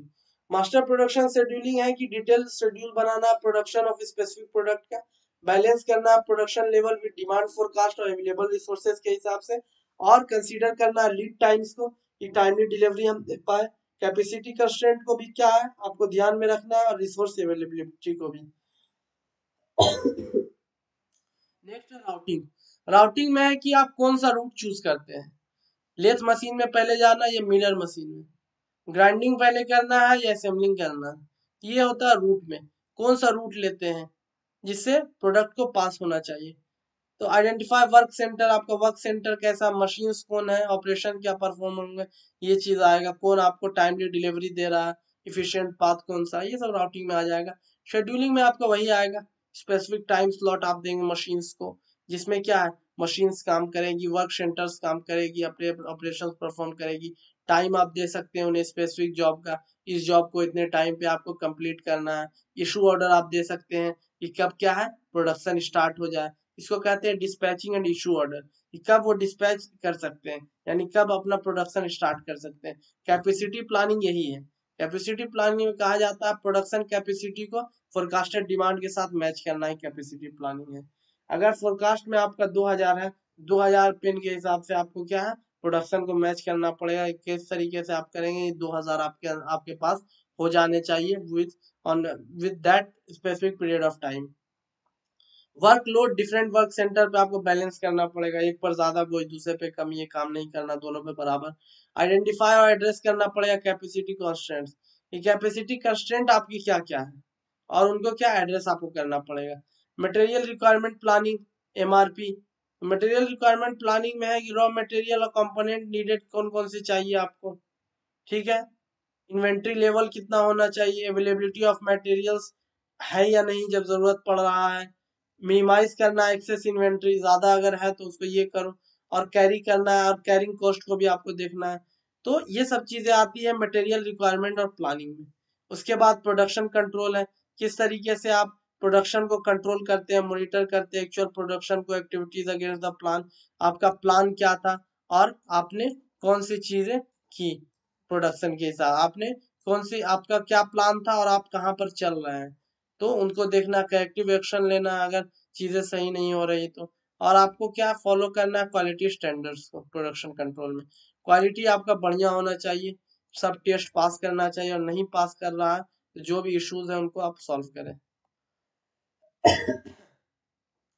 Feedback and reporting में वही आपका, किस तरीके से आप फीडबैक देते हैं, मॉनिटर करते हैं चीजों को, परफॉर्मेंस को एनालाइज करते हैं, डेटा को आइडेंटिफाई करते हैं, अपॉर्चुनिटीज फॉर इम्प्रूवमेंट जो भी इस जगह है, फीडबैक लेते हैं रिलेवेंट टीम से, और एडजस्टमेंट करते हैं फ्यूचर प्लान के लिए कि फ्यूचर में ऐसी क्या चीजें की जाए जिससे क्या वो चीजें क्या है फिर से हैपन ना हो।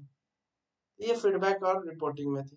कंटिन्यूअस इम्प्रूवमेंट तो जानते ही हैं आप, कंटिन्यूअस इम्प्रूवमेंट है कि इम्फेसाइज करना है कि आप किस तरीके से हमेशा अपने आप को डे बाय डे बेटर बनाना है, अपने आप को इनोवेशंस जो आए उनको आपको इनकॉर्पोरेट करना है, नई टेक्नोलॉजीज को इनकॉर्पोरेट करना है, creativity out of the box चीजों को सोचना है, इस तरीके से सोचना है जिससे कंपनी का ज्यादा से ज्यादा फायदा हो सके। तो ये सब चीजें आती है कंटिन्यूअस इम्प्रूवमेंट में।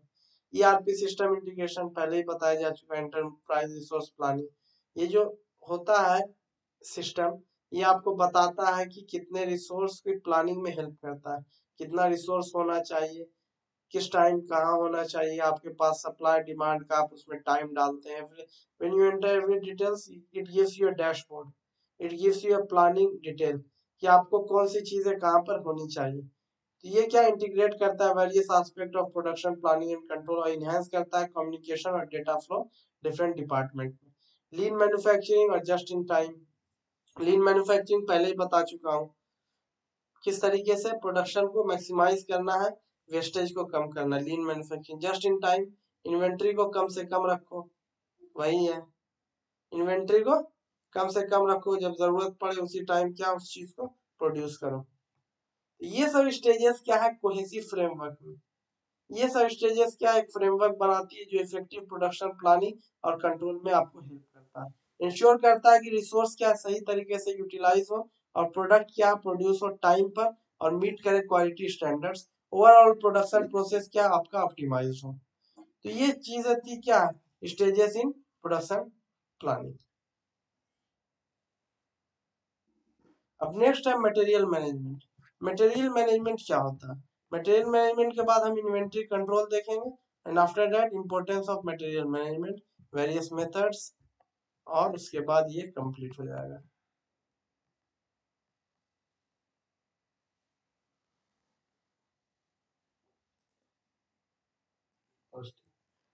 अब स्टार्ट करते हैं हम, मटेरियल मैनेजमेंट क्या होता है। ये क्रिटिकल एस्पेक्ट है ऑपरेशन और मैनेजमेंट का, जो इन्वॉल्व करता है planning, procurement, storage, control, distribution of material used in production process. Goal इसका होता है इंश्योर करना राइट मटेरियल्स अवेलेबल हो राइट टाइम पे, राइट क्वांटिटी पे और राइट कॉस्ट पे। मटेरियल को किस तरीके से हम मैनेज करते हैं, कहाँ से मटेरियल लाते हैं, स्टोर किस तरीके से करते हैं, कंट्रोल किस तरीके से करते हैं मटेरियल को, डिस्ट्रीब्यूट किस तरीके से करते हैं, ये सब आता है जो हम प्रोडक्शन प्रोसेस में कर रहे हैं, यही मटेरियल मैनेजमेंट। गोल क्या इसका है कि इंश्योर करना कि राइट मटेरियल सही टाइम, राइट सही मटेरियल सही टाइम पे अवेलेबल हो, सही क्वांटिटी में अवेलेबल हो, सही कॉस्ट पे अवेलेबल हो। इफेक्टिव मटेरियल मैनेजमेंट कंट्रीब्यूट करता है ओवरऑल इफिशिएंसी और कॉस्ट इफेक्टिवनेस पर, इफिशिएंसी को बढ़ाता है, कॉस्ट इफेक्टिवनेस बढ़ाता है, और कम्पिटिटिवनेस ऑफ एन ऑर्गेनाइजेशन को भी बढ़ाता है। तो सबसे पहला मटेरियल मैनेजमेंट में है मटेरियल की प्लानिंग। मटेरियल की प्लानिंग किस तरीके से, तो डिमांड फोरकास्टिंग के थ्रू क्या है आप देख सकते हैं कितने मटेरियल की ज़रूरत है। सेल एंड ऑपरेशन में आप देख सकते हैं मटेरियल प्लान क्या होगा ओवरऑल प्रोडक्शन सेल स्ट्रेटजीज के हिसाब से। मास्टर प्रोडक्शन शेड्यूलिंग है, डिटेल स्ट्रक्चर आप बनाएंगे चीज़ों का, कितना मटेरियल चाहिए। प्रोक्योरमेंट है कि वेंडर का सिलेक्शन करेंगे, कहाँ से आपको माल चाहिए, कहाँ से आपको मटेरियल चाहिए। Identifying and choosing reliable supply based on factor such as quality, आप क्वालिटी, कॉस्ट और रिलायबिलिटी को देख सकते हैं। नेगोशिएशन करेंगे टर्म पर, प्राइस पर, डिलीवरी शेड्यूल्स पर सप्लायर के साथ। ऑर्डर प्लेसमेंट है, उसके बाद आप ऑर्डर को देंगे तो क्या आप प्रोक्योर आपने कर लिया। और उसके बाद इन्वेंट्री मैनेजमेंट है, तो इन्वेंट्री मैनेजमेंट में है स्टॉक लेवल्स। स्टॉक लेवल्स में determining optimal levels of raw material, work in progress of finished good. तो क्या आप सब चीज़ों को देखते हैं कि ऑप्टिमल लेवल क्या होना चाहिए रॉ मटेरियल का, जिससे कि हर चीज़ अच्छे से चलते रहे। उसके बाद आप ये भी देखेंगे कि अभी प्रोग्रेस में कितना रॉ मटेरियल में लगा हुआ है और फिनिश्ड गुड मेरा कितना बन गया है। तो ये इसको कहते हैं स्टॉक लेवल को चेक करना। सेफ्टी स्टॉक क्या है? सेफ्टी स्टॉक वो बफर स्टॉक होता है जो मिटिगेट करता है रिस्क ऑफ स्टॉक आउट, कि आपके पास ऐसा नहीं हो कि आपके पास कुछ स्टॉक में बचा है, बचे ही नहीं। तो इस चीज को मेंटेन कौन करता है? इसको सेफ्टी स्टॉक मेंटेन करता है, कि आपके पास इतना स्टॉक हमेशा अवेलेबल रहे कि कुछ दिन के लिए प्रोडक्शन बंद भी हो जाए तब भी क्या है आप उस चीज को मीट कर सके। आपका क्या आप क्या है मतलब आप जो डिमांड है उसको मीट कर सकें। एबीसी एनालिसिस क्या होता है? Categorising item based on their importance and managing them accordingly. तो एबीसी एनालिसिस होता है कि एबीसी जो सबसे ज्यादा इंपॉर्टेंट चीज है, जो इंपॉर्टेंट रॉ मटेरियल है या जो मटेरियल है उसको आप एक कैटेगरी में रखेंगे और उसको आप इंपॉर्टेंस ज्यादा देंगे, उसको आप मैनेजमेंट पे ज्यादा ध्यान देंगे। बी को थोड़ा कम देंगे और सी को उससे भी कम देंगे। वेयर हाउसिंग एंड स्टोरेज, आपको स्टोरेज फैसिलिटी भी चाहिए मटेरियल रखने के लिए। सूटेबल फैसिलिटी होना चाहिए रॉ मटेरियल के लिए, फिनिश प्रोडक्ट के लिए अलग अलग। मटेरियल हैंडलिंग किस तरीके से आप करेंगे, मटेरियल जो आएगा उसको इफिशिएंटली आप किस तरीके से हैंडल करेंगे, मूव करेंगे मटेरियल को within the warehouse. Warehouse में आप किस तरीके से उसको हैंडल करेंगे, इधर से उधर मूव करेंगे। इन्वेंट्री ट्रैकिंग है, इम्प्लीमेंट करेंगे system to track and manage inventory level. आप वेयर हाउस में ही क्या देखेंगे कि इन्वेंट्री लेवल कितना है। आप कर सकते हैं ऑनलाइन इन्वेंट्री मैनेजमेंट सिस्टम आप यूज कर सकते हैं जिससे आपको इन्वेंट्री का पता चले। उसके बाद material handling and transportation, material को हैंडल आप किस तरीके से कर रहे हैं, ट्रांसपोर्टेशन किस तरीके से हो रहा है, लॉजिस्टिक्स इसमें आ रहा है। प्लान करेंगे, कोऑर्डिनेट करेंगे movement of material from supplier to production, supplier से प्रोडक्शन फैसिलिटीज तक किस तरीके से वो जा, लॉजिस्टिक का भी आपको ध्यान रखना है। रॉ मटेरियल में किसी तरीके का किसी तरीके का डैमेज नहीं आना चाहिए। आप ट्रांसपोर्टेशन के लिए कौन सा मोड यूज कर रहे हैं कि आपका कॉस्ट भी बचे, डिलीवरी टाइम भी बचे। डिस्ट्रीब्यूशन नेटवर्क आपका क्या है, एफिशिएंट नेटवर्क है डिस्ट्रीब्यूशन का। फिनिश्ड गुड आने के बाद आप कौन सा चैनल यूज करते हैं, ऑनलाइन से आप बेच रहे हैं सामान को, ऑफलाइन से बेच रहे हैं, रिटेलर के थ्रू बेच रहे हैं, होलसेलर के थ्रू बेच रहे हैं। ये सब क्या आपको समझना पड़ेगा। तभी क्या है आपका ये सब आ जाता है मटेरियल हैंडलिंग एंड ट्रांसपोर्टेशन में। क्वालिटी कंट्रोल भी आपको देखना है, इनकमिंग इंस्पेक्शन है, मटेरियल आया इनकमिंग कैसा माल आया उसको इंस्पेक्शन कीजिएगा। In process inspection, in process inspection में है कि आप मटेरियल का क्वालिटी देखिएगा जब ये क्या है प्रोडक्शन प्रोसेस के दौरान है कि उस टाइम उसका कैसा है क्वालिटी। ऑन गोइंग इंस्पेक्शन, तो ये फिनिश प्रोडक्ट जब हो जाता आउट गोइंग है। आउट गोइंग में क्या, जब प्रोसेस प्रोडक्ट आपका बन गया उस टाइम आप मटेरियल को चेक कीजिएगा मटेरियल सही है या नहीं। तो ये चीज है इसमें। ये हो गया क्वालिटी कंट्रोल। कोस्ट कंट्रोल क्या हो गया, कोस्ट को एनालाइज कीजिएगा इंक्लूडिंग प्रोक्योरमेंट में, स्टोरेज में, ट्रांसपोर्टेशन में। ये नहीं है कि सिर्फ आप सप्लायर आपको किस रेट पे दे रहा है, ट्रांसपोर्टेशन भी तो आपका लगेगा वहां से माल यहाँ तक लाने में, स्टोरेज में भी तो आपका पैसा लगेगा। तो आपको हर चीज का दाम उस हिसाब से आपको कॉस्ट को कैलकुलेट करना है। कॉस्ट रिडक्शन स्ट्रेटेजीज, आपको क्या कॉस्ट को रिड्यूस करने का कोशिश करना है, स्ट्रेटेजीज लगाना, जैसे strategies to reduce material cost without compromising quality. और क्या क्वालिटी में क्या किसी तरीके का कंप्रोमाइज नहीं आपको करना है। ये सब जब आप चीजें करेंगे तब आप जाके कॉस्ट को कंट्रोल कर पाएंगे। नेक्स्ट है supplier relationship management, SRM. Supplier के साथ क्या आपको अच्छा रिलेशनशिप बनाना पड़ेगा, इंप्रूव करना पड़ेगा कम्युनिकेशन और कोलेब्रेशन, कि वो क्या आपको सप्लाई टाइम टू टाइम सही तरीके से देता रहे। Performance evaluation, assessing supplier performance and making decision based on performance metrics, क्या परफॉर्मेंस को आप इवेल्युएट करेंगे कि कौन सा सप्लायर सही तरीके से दे रहा है, उसके परफॉर्मेंस को एसेस करेंगे, आइडेंटिफाई करेंगे और उसी के हिसाब से डिसीजन बनाएंगे कि कौन से सप्लायर पे हमको ज़्यादा ध्यान देना चाहिए, किससे ज्यादा सामान मंगाना चाहिए।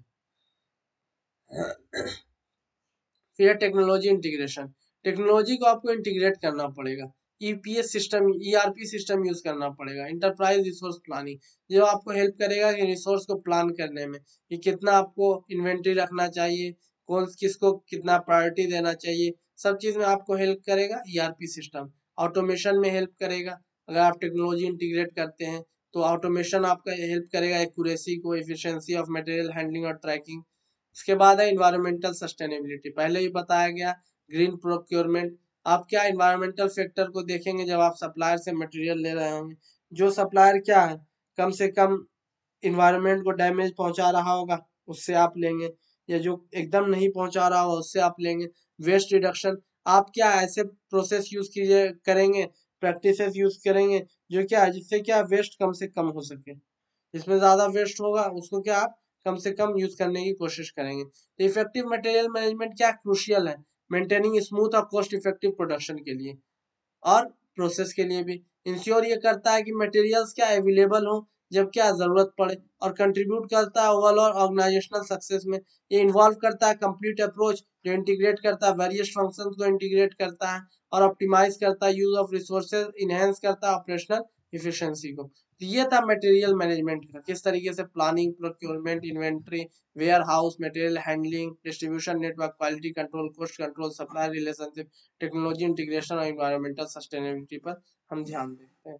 अब है इन्वेंट्री कंट्रोल, इन्वेंट्री को किस तरीके से कंट्रोल करें। इन्वेंट्री कंट्रोल को ही स्टॉक कंट्रोल कहा जाता है। स्टॉक को कैसे मेंटेन किया जाए, जो आपके प्रोडक्ट है उसका स्टॉक किस तरीके से आप मेंटेन कीजिएगा, कंट्रोल कीजिएगा।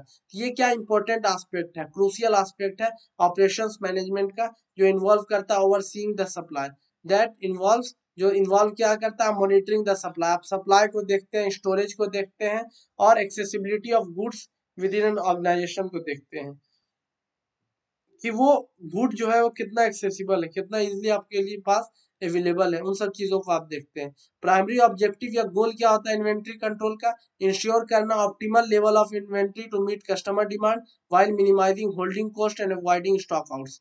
कि ये कहता है कि ऑप्टिमल लेवल क्या होगा जिससे कस्टमर का नीड को भी, डिमांड को भी हम पूरा कर सके, और होल्डिंग कॉस्ट, रखने का भी तो कॉस्ट आता है भाई, स्टोरेज में भी तो पैसा लग रहा है। ज्यादा इन्वेंट्री रखोगे, सामान एक कमरा का तुम्हारा 5,000 रुपये महीना भाड़ा आ रहा है, तुम्हारा अगर 100 स्क्वायर फीट का 5,000 आ रहा है, तुम 5,000 स्क्वायर फीट अगर स्टोरेज के लिए रख रहे हो उसका भी तो पैसा तुमको देना है। होल्डिंग कॉस्ट को मिनिमाइज करना है, और आपको ये भी ध्यान रखना है कि स्टॉक आउट ना हो जाए। पता चला आप कस्टमर के जो जरूरत है उसको क्या आप मीठी नहीं कर पा रहे, कस्टमर का जो डिमांड है उसको आप मीठी नहीं कर पा रहे, आपका स्टॉक आउट हो जा रहा है। ये किसके साथ होता था, एमआई के साथ होता था शुरू में, क्योंकि वो इन्वेंट्री कंट्रोल नहीं कर पाती थी। मोबाइल लॉन्च कर रही, मोबाइल का फ्लैश सेल स्टार्ट कर रही, और पता चला 10 मिनट के अंदर सब मोबाइल सोल्ड आउट हो गए। तो इन्वेंट्री कंट्रोल इन्हीं सब चीजों को ध्यान में रख के बनाया गया है कि ओवरऑल इफिशिएंसी, कॉस्ट इफेक्टिवनेस और कस्टमर सेटिस्फेक्शन किस तरीके से मिल सके। टाइप ऑफ इन्वेंट्री क्या है, टाइप ऑफ इन्वेंट्री में आता है raw material inventory, item used in production process before becoming part of final product. Raw material हो गया पहला, तो जो क्या अभी स्टार्ट नहीं हुआ, कच्चा माल है जिसको अभी क्या प्रोडक्शन प्रोसेस में यूज नहीं किया है। नेक्स्ट है work in progress, good in various stages of completion during the production process, जो क्या प्रोडक्शन प्रोसेस में लग चुके हैं। फिनिश्ड गुड क्या completed products ready for distribution. अब कुछ फिनिश्ड गुड किसे कहेंगे, जो कहेंगे कि रेडी है डिस्ट्रीब्यूशन के लिए, सब चीज उसका हो चुका है, ठीक है, तो उसे क्या कहेंगे, उसे कहेंगे फिनिश्ड गुड।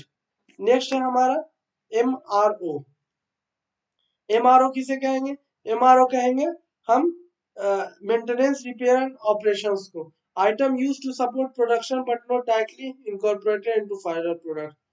जो प्रोडक्शन को सपोर्ट तो कर रहे हैं लेकिन इनकॉर्पोरेटेड नहीं है फाइनल प्रोडक्ट में, उसको क्या इनकॉर्पोरेट नहीं किया जाता, मेंटेनेंस रिपेयर एंड ऑपरेशंस में वो चले जाते हैं। टाइप्स ऑफ इन्वेंट्री हमने देख लिया। अब इसके बाद है इन्वेंट्री मैनेजमेंट टेक्निक। पहला just in time technique, inventory को आप मैनेज किस तरीके से स्टॉक को करेंगे। जस्ट इन टाइम है कि minimise inventory level by receiving good only as they are needed in the production process. तो आपको गुड्स यानी जो भी आपको इन्वेंट्री चाहिए, रॉ मटेरियल चाहिए, वो आप तभी रिसीव करें जब क्या प्रोडक्शन प्रोसेस की आपको जरूरत हो। यानी जब आपके पास ऑर्डर आए तभी आप रॉ मटेरियल बनाएं और उसके बाद फिर क्या प्रोसेस करके उसको प्रोडक्ट डिलीवर करें। ये हो गया। एबीसी एनालिसिस क्या हुआ? एबीसी एनालिसिस है categorising inventory item based on their importance. जिसका उसका जैसा इंपोर्टेंस है उसके हिसाब से क्या आप उसको कैटेगराइज करें और मैनेज करें accordingly. A item are high value, B item are moderate और सी आइटम लो, उसके हिसाब से। EOQ क्या है? Economic order quantity. Economic order quantity है determining the optimal order quantity to minimise total inventory cost. यानी आपको डिटरमाइन करना ऑप्टिमल ऑर्डर क्वांटिटी क्या होगा जिससे आप मिनिमाइज कर सके टोटल इन्वेंट्री कॉस्ट का। यानी आपको ऑर्डर क्वांटिटी कम से कम रखना है। तो ये होता है इकोनॉमिक ऑर्डर क्वांटिटी। यानी क्वांटिटी को क्या है आपको कम से कम रखना है जिससे टोटल इन्वेंट्री कॉस्ट क्या है मिनिमाइज हो सके। और इतना भी आपको रखना है ऑर्डर क्वांटिटी कि कम से कम आपका प्रोडक्शन भी चलता रहे, स्टॉक आउट भी ना हो। अब कंट्रोल मॉडल क्या क्या है इसमें? आपका है क्यू सिस्टम है, कंटिन्यूअस रिव्यू और पीरियोडिक रिव्यू पी सिस्टम है। इन दोनों को देख लेते हैं आप। क्यू सिस्टम जो है कंटिन्यूअस रिव्यू, ये कहता है monitoring inventory level continuously and placing order when A predetermined reorder point is reached. तो ये क्या कहता है कंटिन्यूअसली तुम क्या देखते रहो, इन्वेंट्री को चेक करते रहो कितना इन्वेंट्री की जरूरत है। और जैसे ही एक रीऑर्डर पॉइंट होता है, रीऑर्डर पॉइंट होता है ना कि जैसे रीऑर्डर पॉइंट क्या होता है ये देखो। रीऑर्डर पॉइंट होता है ना तुम्हारे पास अभी 100, तुम्हारे पास 100 या फिर 1000 पेन अभी है तुम्हारे पास स्टॉक में बना हुआ। अब इसका रीऑर्डर पॉइंट ये होता है ना कि अब तुम्हारे पास स्टॉक में जब 500-600 पेन बचेगा तब तुम क्या है, यानी 5 दिन का स्टॉक बचा तुम्हारा, डेली 100 पेन बिक रहा है, तो क्या करोगे तुम? जैसे ही 500 पहुंचेगा तुम क्या है रॉ मटेरियल के फिर क्या है प्लेस कर दोगे ऑर्डर। ये हुआ कंटिन्यूअस रिव्यू। पीरियोडिक रिव्यू क्या होता है? Reviewing inventory at a fixed interval and placing order to reach a target inventory level. क्या फिक्स्ड इंटरवल पे हम उसको चेक करते हैं और ऑर्डर को प्लेस करते हैं जिससे कि टारगेट इन्वेंट्री लेवल को हम कंप्लीट कर पाए। इसको हम कंटिन्यूअसली मैच नहीं करते हैं कि जैसे ही 5 से होगा उस तरीके से नहीं, हम एक स्पेसिफिक पीरियड में चेक करेंगे। कम हो जाए कोई बात नहीं, लेकिन हम पीरियोडिक रिव्यू करेंगे, हर टाइम देखते नहीं रहेंगे। आजकल तो खैर सिस्टम आ गया, आदमी क्या नोटिफिकेशन लगा देता है, जैसे ही इफ एल्स लगा देता है, if item quantity in the inventory is less than 500 alert me, alert message आ जाएगा। एल्स क्या है पास, एल्स में क्या है पास स्टेटमेंट कर देंगे तो उससे कोई दिक्कत आपको क्या है नहीं आएगा। आपको कोई कंटिन्यूअस रिव्यू में क्या आपको ऑटोमेटिकली वो चीज क्या अलर्ट के थ्रू पता चल जाएगा। नेक्स्ट क्या है? Safety stock. सेफ्टी स्टॉक है मेंटेनिंग ए बफर और extra stock to mitigate the risk of stock out caused by uncertainties in demand or supply chain disruptions। Safety stock क्या होता है? वो स्टॉक जो आप रखते हैं अपने पास कि अगर कभी प्रोडक्शन नहीं हो पाया, कुछ अनसर्टेनिटी आ गई, तब भी क्या है आप डिमांड को मीट कर सकें। लीड टाइम मैनेजमेंट क्या है? लीड टाइम मैनेजमेंट है understanding the time it takes to receive goods after placing an order factoring it into inventory management decisions. Lead time management है कितने देर के बाद आपको वो गुड मिल रहा है अगर आप ऑर्डर प्लेस कर रहे हैं। तो लीड टाइम को भी आपको मैनेज करना है कि पता लीड टाइम आने में अगर 10 दिन लग रहा है तो क्या आप 10 दिन और पहले ऑर्डर कीजिए कि आप क्या प्रोडक्शन स्टार्ट कर पाए। तो उस हिसाब से लीड टाइम को भी आपको मैनेज करना होता है, टेक्नोलॉजी को इंटीग्रेट करना होता है। इन्वेंट्री मैनेजमेंट सिस्टम है, सॉफ्टवेयर है जो ट्रैक करता है, मैनेज करता है इन्वेंट्री लेवल को। ऑटोमेट ऑर्डरिंग प्रोसेस है, इसमें प्रोवाइड करता है रियल टाइम डेटा। तो इसमें क्या आप कंडीशन लगा देते हैं कितना प्रोडक्ट आपके पास इन्वेंट्री में रहेगा तो क्या आप रीऑर्डर कर देंगे। तो ये खुद 500 जाएगा तो ऑटोमेटिक ऑर्डर कर देगा, आपको अलर्ट भी नहीं देगा, ये डायरेक्ट ऑर्डर कर देगा सप्लायर के पास कि हमको क्या है नेक्स्ट वहां से बैच पहुंचा दो। Bar coding and RFID employing technology for accurate and efficient tracking of inventory item के लिए क्या आप उसमें बार कोड लगाते हैं, RFID लगाते हैं, क्या है जल्दी से आप क्या उनको ट्रैक कर पाते हैं। सप्लायर के साथ क्या है आपका कोलेब्रेशन होना चाहिए। सप्लायर के साथ कोलेब्रेशन किस तरीके से होगा कि आप इंप्रूव करेंगे कम्युनिकेशन, टाइमली क्या वो डिलीवर करेंगे और प्रोक्योरमेंट का प्रोसेस जो है स्ट्रीमलाइन होना चाहिए। डिमांड फोरकास्टिंग आप करेंगे, ये डिमांड कितना आने वाला है फ्यूचर में, उसको आप देखेंगे, इन्वेंट्री को उसी हिसाब से एंटिसिपेट करेंगे, ओवर स्टॉकिंग भी ना हो और स्टॉक आउट भी ना हो। Batch and lot tracking, assign करेंगे यूनिक आइडेंटिफायर टू बैचेस और lots of product to trace and manage inventory with precision. आप क्या बैच में बनाएंगे चीजों को, लॉट के साथ ट्रैक करेंगे कि आप क्या इन्वेंट्री को सही तरीके से कर पाए कि ये बैच में कितना आया, इस लॉट में कितना आया, इस तरीके से। इन्वेंट्री टर्नओवर आप देखेंगे, कैलकुलेट करेंगे how quickly inventory is sold और यूज्ड ओवर स्पेसिफिक पीरियड, या कैसे यूज हो रहा है स्पेसिफिक पीरियड में, helping to assess the efficiency of inventory management. Inventory turnover यही है, कितने दिन में वो सोल्ड हो रहा है या यूज हो जा रहा है, तो उस हिसाब से आपको क्या पता चलता है कि कितना माल कितने दिन में खत्म हो जाएगा। ऑब्सलेट इन्वेंट्री मैनेजमेंट है, आइडेंटिफाई करना है और रिमूव करना ऑब्सलेट और स्लो मूविंग इन्वेंट्री को to free up space and resources. अब इन्वेंट्री जो आपका ऑब्सलेट हो गया है, यूज ही नहीं हो रहा है या बहुत स्लोली मूव कर रहा है, उसको क्या करना है, उसको ये कर देना है, रिमूव कर देना, सो डैट आपके पास स्पेस आए और क्या रिसोर्सेज आप उसको यूज कर पाए, नया रिसोर्सेज में आप पैसा लगा पाए। साइकिल काउंटिंग, रेगुलरली क्या है, काउंट करना है subset of inventory items to ensure accuracy without shutting down operation for a complete physical inventory. Cycle counting में यही होता है, आप काउंट करते हैं सबसेट ऑफ इन्वेंट्री आइटम, कि एक इन्वेंट्री आइटम में कितना सबसेट है, जिससे एक्यूरेसी आए और ऑपरेशन आपको बंद ना करना पड़े। कॉस्ट बेनिफिट एनालिसिस आप करते हैं कि कॉस्ट और बेनिफिट एसोसिएटेड कितना है इन्वेंट्री को होल्ड करने में, ठीक है, कॉस्ट कितना आ रहा है और बेनिफिट कितना हो रहा है। ऑर्डरिंग और स्टॉक आउट देखते हैं, इन्वायरमेंटल कंसिडरेशन को देखते हैं, किसी तरीके से इन्वायरमेंट को हार्म ना हो रहा। तो यही चीज है, इसमें हम देखते हैं डिमांड को, अननेसेसरी होल्डिंग कॉस्ट नहीं होना चाहिए, राइट स्ट्रेटेजी होना चाहिए, मैक्सिमम ऑप्टिमाइजेशन और मैक्सिमम यूटिलाइजेशन ऑफ टेक्नोलॉजी होना चाहिए, और किस तरीके से हम ऑप्टिमाइज कर सकते हैं इन्वेंट्री मैनेजमेंट प्रोसेस को जो ओवरऑल ऑपरेशनल सक्सेस में हेल्प करे। नेक्स्ट है importance of inventory management, material management. Material management का क्या इम्पोर्टेंस है, क्यों करें हम मटेरियल मैनेजमेंट। सबसे पहला, कॉस्ट सेविंग में हेल्प करता है, एफिशिएंट मटेरियल मैनेजमेंट करता है, प्रोक्योरमेंट कॉस्ट को क्या कम करता है, होल्डिंग कॉस्ट को रिड्यूस करता है, और रिसोर्स यूटिलाइजेशन को ऑप्टिमाइज करता है, leading to overall cost saving. Total क्या आपको कॉस्ट को सेव करवाता है ये। कैश फ्लो इंप्रूव हो जाता है, रिड्यूसिंग एक्सेस इन्वेंट्री, एक्सेस जो इन्वेंट्री था उसको आप खत्म कर देते हैं, तो आपका क्या होता है, अवॉइड हो जाता है overstocking. Material management help करता है फ्रीइंग अप कैपिटल, आपका कैपिटल क्या फ्री हो जाता है, आपके पास कुछ पैसा बचता है जिसको आप क्या है, कैश फ्लो आपका बढ़िया हो जाता है, और फाइनेंशियल स्ट्रेन क्या रिड्यूस हो जाता है, आप उस पैसे को कहीं और यूज कर सकते हैं। इनहेंस प्रोडक्टिविटी क्या है, मटेरियल मैनेजमेंट प्रोडक्टिविटी को इंक्रीज करता है, क्योंकि timely availability of material contribute करता है स्मूथ प्रोडक्शन प्रोसेस में, मिनिमाइज करता है डाउन टाइम को, यानी कितने देर प्रोडक्शन बंद रहेगा, और इनहेंस करेगा ओवरऑल प्रोडक्टिविटी को। नेक्स्ट यहाँ customer satisfaction, adequate time availability of material ensure करता है प्रोडक्शन शेड्यूल मीट होगा, leading to timely delivery of product और इंक्रीज कस्टमर सेटिस्फेक्शन इससे मिलेगा। ऑप्टिमाइज रिसोर्स यूटिलाइजेशन भी हो जाता है, मटेरियल मैनेजमेंट करते रिसोर्स का सही यूज होता है, रिस्क मैनेजमेंट हम कर पाते हैं, क्वालिटी कंट्रोल कर पाते हैं, स्ट्रेटेजिक एडवांटेज भी इससे मिलता है, कम्पिटिटिव एडवांटेज भी इससे मिलता है, एडेप्टेबिलिटी भी इससे मिलता है।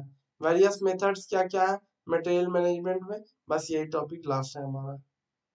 सबसे पहला एबीसी एनालिसिस, एबीसी एनालिसिस में पहले ही बताया जा चुका है कि इंपॉर्टेंस के अकॉर्डिंग क्या कैटेगराइजेशन होता है मटेरियल्स का। अगर कोई मटेरियल ज्यादा इम्पोर्टेंस है उसका, तो उसको एक कैटेगरी में रखते हैं, उस पर ज्यादा हम ध्यान रखते हैं कि किस तरीके से ये प्रोडक्ट क्या है हमारा। अब क्रिटिकल है ना भाई, कोई प्रोडक्ट क्रिटिकल है, प्रोडक्शन में चाहिए ही चाहिए, तो उसको आप पहले से रेडी रखोगे ना, उसको आप पहले से उसके लिए आप मैनेज करोगे कि वो पहले से आपके पास एक्स्ट्रा स्टॉक में होना चाहिए, क्योंकि वो चीज या फिर उसको आने में बहुत टाइम लगता है, उस हिसाब से आप प्रायोरिटी सेट करते हो किसका कितना इंपॉर्टेंस है। बी क्या मॉडरेट, और सी के बारे में आप सोचते ही नहीं, खत्म होने दो, उसका उतना जरूरत नहीं, या फिर कभी ऐसा हो कि इसका लीड टाइम कम हो, तुरंत बगल में उसका बगल में हो या एक दिन के अंदर वो चीज आपको सप्लाई पहुंचा दे, उस तरीके से आप प्रायोरिटी देते हो एबीसी में। जस्ट इन टाइम जीआईटी पहले ही बताया जा चुका है, जस्ट इन टाइम क्या है, मिनिमाइज करता है inventory level by receiving materials only as they are needed to the production process, reduces holding cost and improving cash flow. ये कहता है कि होल्ड किसी चीज को नहीं करना है। जब आपको ऑर्डर मिलेगा, जब आप रिसीव करेंगे मटेरियल तभी, जब आपको प्रोडक्शन प्रोसेस करना होगा, यानी जब आपको कोई ऑर्डर दे तभी आप प्रोडक्शन प्रोसेस स्टार्ट करें। इकोनॉमिक ऑर्डर क्वांटिटी क्या है? ये कहता है कि ऑप्टिमल ऑर्डर क्वांटिटी करो, जिससे क्या है इन्वेंट्री कॉस्ट कम हो, और इसमें क्या ऑर्डर कॉस्ट भी देखा जाता है, होल्डिंग कॉस्ट भी देखा जाता है और डिमांड भी देखा जाता है। इकोनॉमिक ऑर्डर क्वांटिटी में वही है, कम ऑर्डर करो, कम पैसा लगेगा और सही पैसे को सही जगह यूज करो। मटेरियल रिक्वायरमेंट प्लानिंग एमआरपी, ये क्या है? Material requirement planning computer based system है जो मैनेज करता है और प्लान करता है procurement of material based on production schedules क्या है और डिमांड फोरकास्ट क्या है, उसके हिसाब से क्या रिक्वायरमेंट की ये प्लानिंग करता है ये software. Vendor management, vendor manage inventory क्या है? इन्वॉल्व करता है सप्लायर को taking responsibility for maintaining and replenishing customers inventory based on agreed upon levels. Vendor management inventory में क्या होता है ना, कि हम कुछ इसको डेटा दे देते हैं या इंसाइट्स दे देते हैं कि तुम एक्सेस कर सकते हो मेरा इंसाइट्स, मेरे पास कितना इन्वेंट्री बचा है, और उसके बाद जब उस पॉइंट ऑफ टाइम के बाद ऑर्डर लेवल जब मेरा उससे कम हो जाए, इन्वेंट्री कम हो जाए, तो खुद तुम क्या है सप्लाई भेज देना, हमको ऑर्डर करने की जरूरत नहीं होती। बल्क शिपमेंट क्या है? इन्वॉल्व करता है ordering material in large quantities to benefit from economies of scale and reduce. Bulk shipment में होता है कि ज्यादा सामान खरीदेंगे थोक भाव में, तो क्या है शायद हमको सस्ता दे दे, ये चीज होता है बल्क शिपमेंट। सेफ्टी स्टॉक क्या होता है? एक्स्ट्रा स्टॉक जो हम रखते हैं सो दैट क्या है अगर कभी प्रोडक्शन बंद हो तब क्या है हमारे पास स्टॉक अवेलेबल हो, जिससे कस्टमर के डिमांड को हम पूरा कर सकें। असाइनमेंट इन्वेंट्री क्या होता है? अलाउ करता है सप्लायर को कि मेंटेन करे ownership of inventory at the consumers location, at the customers location until the material are consumed, reducing the customer's holding cost. Customer का होल्डिंग कॉस्ट कम करने के लिए कंसाइनमेंट इन्वेंट्री किया जाता है। Ownership of inventory at the customers location, customer location पे वो खुद ऑन करता है until जब तक मटेरियल क्या कंज्यूम ना हो जाए। जैसे क्या है होल्डिंग कॉस्ट कस्टमर का कम हो। क्रॉस डॉकिंग इन्वॉल्व करता है transferring material directly from the supplier shipment to the customer shipment without storing them into warehouse, minimising holding cost. अब कोई चीज सप्लायर से डायरेक्ट वो क्या है कस्टमर के पास भेज देता है, इससे क्या है स्टोरिंग कॉस्ट और वेयर हाउस कॉस्ट क्या बच जाता है। ऑनलाइन मोबाइल में क्या करता है क्रॉस डॉकिंग करता है, जहाँ बन रहा मोबाइल उसको वेयर हाउस में मत लाओ या कहीं स्टोरेज फैसिलिटी में मत रखो, उसको डायरेक्ट क्या है वहीं से क्या है सप्लायर के पास से मोबाइल को क्या है उसके पास भेज दो, कस्टमर के पास भेज दो। इससे क्या है कंपनी ऑफर भी दे पाती है। सप्लायर के साथ कोलैबोरेट करो, इंफॉर्मेशन शेयर करो, सप्लाई चेन सही करो। Radio frequency identification RFID technology use करके क्या है टैग लगाते हो, जिससे रियल टाइम ट्रैकिंग कर पाते हो मटेरियल्स का, accurate up to date information होता है, बेटर मटेरियल मैनेजमेंट हो जाता है इन सबसे। कैनमैन सिस्टम क्या है? Signing visual signing system to manage inventory level को मैनेज करने के लिए, कंट्रोल फ्लो ऑफ मटेरियल को मैनेज करने के लिए है। ठीक है, और ग्रीन प्रोक्योरमेंट वही है एनवायरनमेंट में किसी तरीके से हानि नहीं पहुंचना चाहिए। तो जब ये कॉम्बिनेशन ऑफ मेथड यूज करते हो अकॉर्डिंग टू नीड, तो क्या ये तुमको हेल्प करता है एफिशिएंट मटेरियल मैनेजमेंट में, कॉस्ट को बचाता है और ओवरऑल ऑपरेशनल एक्सीलेंस में हेल्प करता है। आई होप वीडियो पसंद आया होगा, लाइक और फॉलो कर दे।